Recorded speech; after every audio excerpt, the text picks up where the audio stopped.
Welcome into Seahawks Today, powered by Chat Sports. Tyler Jones here with you. Appreciate you joining us. Today's show is presented by Aura, the all-in-one digital safety company. We'll tell you more about what they do coming up later on in the show. You can start a free 14-day trial now at aura.com/chatsports. On Saturday, the Seattle Seahawks held their first mock game scrimmage, and I have 4 observations I want to go through that we will break down, some takeaways from the mock game for your Seattle Seahawks. Before we get to that, though, a quick tease to stick around for the end of the show. We have a big announcement to make, so stay tuned for that. We'll get to that later on. First observation from the mock game for the Seahawks, quarterback play was pretty solid. In particular, what we saw from Drew Lock. Now, here are the statistics that we want to get to, breaking down both Drew Lock and Geno Smith. And you can see the numbers not bad for either quarterback. Drew Lock in particular getting 185 passing yards and a touchdown. Geno Smith with 94 passing yards and no interceptions, no turnovers. That's the biggest thing for both quarterbacks in this. And here's what I want to look at in particular. As has been the case in camp so far, Smith got the first look with the starters as he led a 75-yard scoring drive on which he completed 6 of 8 passes for 56 yards, with Rashad Penny finishing the drive with a 1-yard touchdown run. Smith then led the number 2 offense to a field goal before Drew Lock took over with the number 1 offense. On consecutive drives with the number 1 offense and one with the 2s, Lock led 2 touchdown drives, completing 10 of 10 attempts, including a 20-yard touchdown pass to Cody Thompson that required some great concentration by Thompson to haul in a deflected pass. A bit of luck for the ball to find Thompson after it initially hit Tariq Woolen, who was in perfect position to break up the pass. Lock completed his next 2 passes on his 3rd possession, making him 12 for 12 before finally throwing an incompletion when Thompson fell coming out of his break. So, 12 straight completions for Drew Lock. Pretty good on that end when it comes to that scrimmage yesterday. So, both quarterbacks looking pretty good, but Drew Lock wins the day in the scrimmage, and you would have to think that he'll start getting more first-team reps going forward as well, as he's been mostly with the 2s throughout camp to this point. So, I want to know, we've been asking you to pick the Week 1 starter for the last couple of weeks, but I want to know who's your guy, who you're riding with. Is it Drew Lock or Geno Smith? Who do you want to be the Seahawks starting quarterback to win the starting quarterback competition when it's all said and done? You might get an ad break while that ad's playing. Take advantage of it and let me know who is your guy for the Seahawks. Is it Drew Lock or is it Geno Smith? If it is Drew, type DL for Drew Lock. If it's Geno Smith, type GS for Geno Smith. Let me know. Number 2 on our observations from the mock game for the Seahawks, the wide receiving core, the depth showed out. Looked pretty solid for the Seahawks.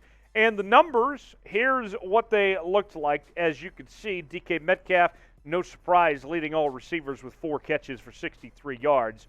But we also saw Thompson. We mentioned that touchdown that he had. Pretty solid day for him as well. 3 catches, 43 yards, and a touchdown. Smith started his day throwing often to DK Metcalf and Tyler Lockett, which is hardly a surprise given that those 2 make up one of the best receiving duos in the NFL. But after the initial drive, Seattle's receiver depth began showing up and has been proven throughout camp. It's apparent that the Seahawks have a lot of depth at that position, even with last year's second-round pick, D. Eskridge, still sidelined by a hamstring injury. Cody Thomas turned in the play of the day, hauling a long touchdown reception despite great coverage from Tariq Woolen. Also, rookie Bo Melton, who you can see on your screen, had 2 catches, 29 yards. He had maybe the second biggest play of the day after getting open, but on a throw he said he wishes he could have had back, and Locke just barely overthrew Melton for an incomplete pass. Came very close to having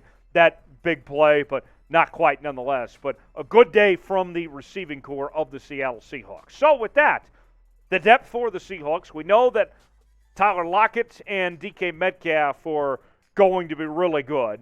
But if you had to pick who the leading receiver for the Seahawks will be in 2022, whether it's one of those two guys or even someone else, let me know in the comments section. Who will lead the Seahawks in receiving in 2022? Very curious who you guys think that will be. Let me know in the comments section below.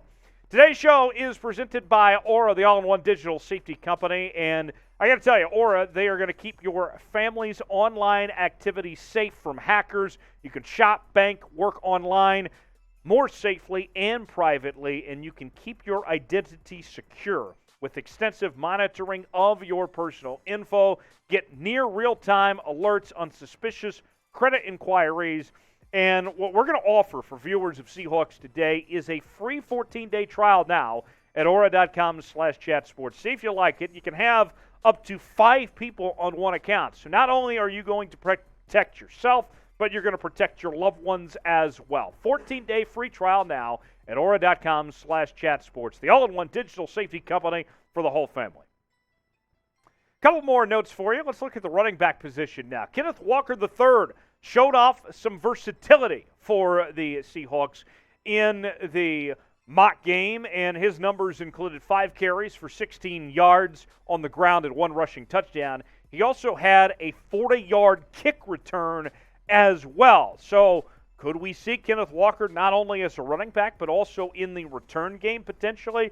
Here's the breakdown of what Corbin Smith from Sports Illustrated Seahawks had to say. Throughout camp, Walker has been electric on the ground and as a receiver, looking every bit the part of the modern 3-down back. He continued to showcase his immense talents on Saturday, weaving through Seattle's defense as a runner and catching a couple of quick dump-offs out of the backfield for first downs. Despite the fact he hasn't returned a kick since his freshman year at Wake Forest, that was before he was at Michigan State, the Seahawks have Walker competing for kick return duties. Before the game, he took several reps returning kickoffs and warm-ups, and his lone return in the mock game, he rocketed down the left sideline for a big gain close to the 40-yard line. So how about that? Some exciting stuff from Kenneth Walker, and I got to tell you, he might be my favorite rookie on this Seahawks team. The ceiling for Kenneth Walker, I think, is way up there. He can do a lot for this team, and you can see how versatile he's already showing as not only a running back, but a receiver, return man. There's a lot of reason to be excited for Kenneth Walker. So I want to know you. Let's gauge your excitement level for the Seahawks rookie running back. Type 1 through 10 in the comments section where your excitement level is for Kenneth Walker III. Put a number on it. Could be 10. Could be 5. I don't know. Let me know how excited you are. Is this a guy you're going to be buying a jersey of in Kenneth Walker III? Let me know in the comments section. Type 1 through 10, your excitement level for KW3.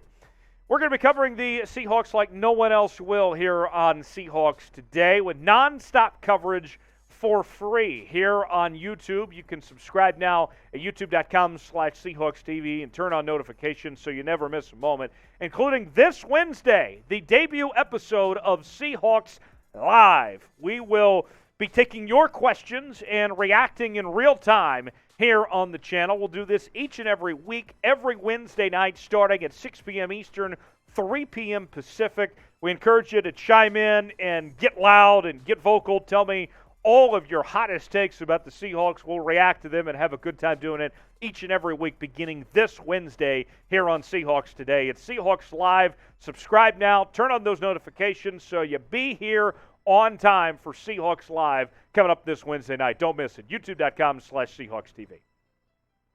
Last observation. This is a very good one. The mock game was pretty clean for the Seahawks, it would seem, at this point, as defensive end L.J. Collier left early, and Pete Carroll said that he tweaked his elbow a little bit.